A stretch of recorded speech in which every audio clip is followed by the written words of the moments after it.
नमस्कार दोस्तों। भगवान श्री कृष्ण के बड़े भाई बलराम इतने शक्तिशाली होने के बावजूद भी उन्होंने क्यों नहीं भाग लिया महाभारत के युद्ध में। चलिए जानते हैं इसके पीछे क्या कारण था। भगवान श्री कृष्ण के बड़े भाई बलराम जी शेषनाग के अवतार थे। कंस द्वारा माता देवकी की 6 संतानों के वध के बाद शेषनाग जी बलराम के रूप में माता देवकी की कोख में आए। उनके जन्म से कुछ समय पहले वासुदेव की पहली पत्नी रोहिणी देवकी तथा वासुदेव से मिलने कारागार में गई थी तथा वहीं अपनी योग शक्ति से देवकी के गर्भ से बलराम को अपनी गर्भ में सुरक्षित कर लिया।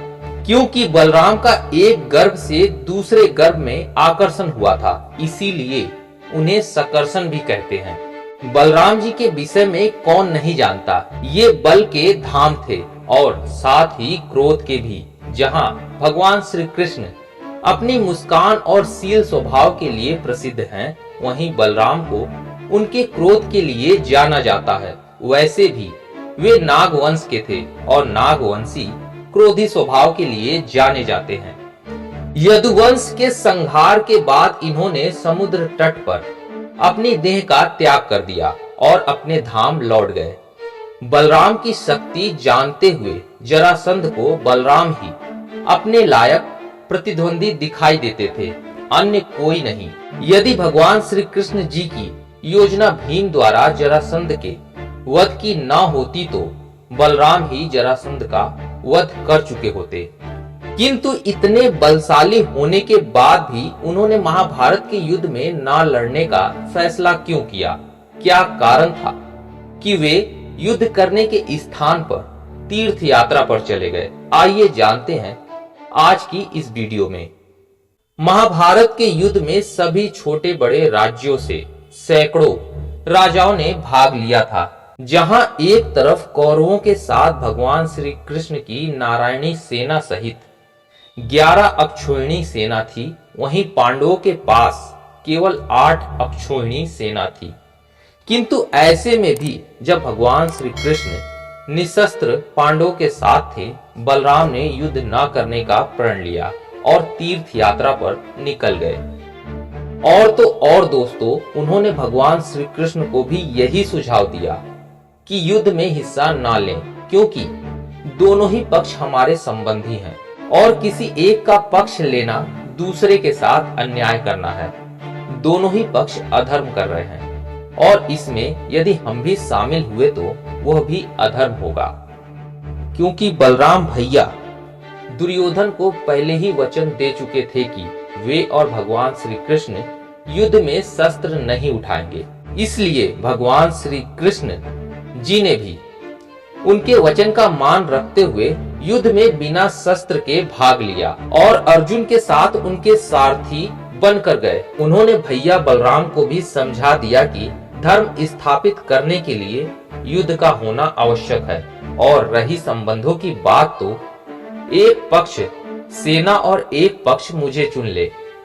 जब दुर्योधन को ये बात पता चली कि भगवान श्री कृष्ण युद्ध भूमि में एक तरफ निशस्त्र होंगे और दूसरी तरफ उनकी ताकतवर नारायणी सेना होगी, तो उसने भगवान श्री कृष्ण की नारायणी सेना का ही चुनाव किया। किंतु भगवान श्री कृष्ण ने निहत्थे ही पांडव सेना को विजय दिलाई। इस प्रकार उन्होंने बलराम भैया के वचन का भी मान रखा और युद्ध भी पूर्ण किया। क्योंकि जब प्रश्न धर्म का होता था तो भगवान श्री कृष्ण स्पष्ट रूप से धर्म के साथ खड़े हो जाते थे, चाहे विपक्ष में उनके अपने क्यों ना हो। महाभारत के ग्रंथ में एक घटना का वर्णन मिलता है, जिसमें युद्ध से एक दिन पहले दाऊ भैया पांडव की छावनी में पहुंचे। उन्हें देखकर पांडव पक्ष में सभी लोग प्रसन्न हो गए। सबने उनका अभिवादन किया। सबका अभिवादन स्वीकार करने के बाद बलराम भैया धर्मराज युधिष्ठिर के पास बैठे। सबको आशा थी कि उन्होंने अपना निर्णय बदल लिया होगा, किंतु बलराम ने बड़े दुखी और व्यथित मन से कहा कि इस युद्ध में मुझे कोई रुचि नहीं है। सभी लोग आपस में लड़कर मूर्खता कर रहे हैं। मेरे लिए पांडव भी उतने प्रिय हैं जितने कि कौरव, इसलिए मैं युद्ध में भाग नहीं लूंगा। बलराम ने कहा, अब जिस तरफ भगवान श्री कृष्ण हैं, उनके विपक्ष में मैं कैसे जाऊं? भीम और दुर्योधन दोनों ने ही मुझसे गदा सीखी है। दोनों ही मेरे शिष्य हैं और दोनों ही मेरे प्रिय हैं।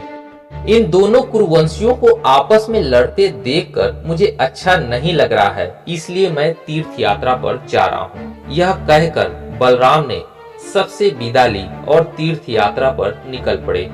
वे युद्ध के अंतिम दिन कुरुक्षेत्र में पहुंच गए थे तथा दुर्योधन और भीम का गदा युद्ध भी देखा, जिसमें भगवान श्री कृष्ण ने भीम को इशारे से बता दिया कि दुर्योधन की जंघा पर वार करे। भीम ने ऐसा ही किया और दुर्योधन की मृत्यु हो गई। भगवान श्री कृष्ण की इस बात से बलराम भैया अत्यंत क्रोधित भी हुए थे, किंतु कृष्ण ने उन्हें अपने तर्क और वितर्क से शांत कर दिया।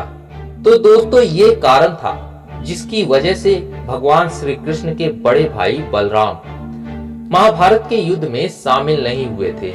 उम्मीद है दोस्तों कथा आप लोग को पसंद आई हो तो लाइक और सब्सक्राइब जरूर कीजिएगा। मिलते हैं अगली कथा में, तब तक के लिए धन्यवाद।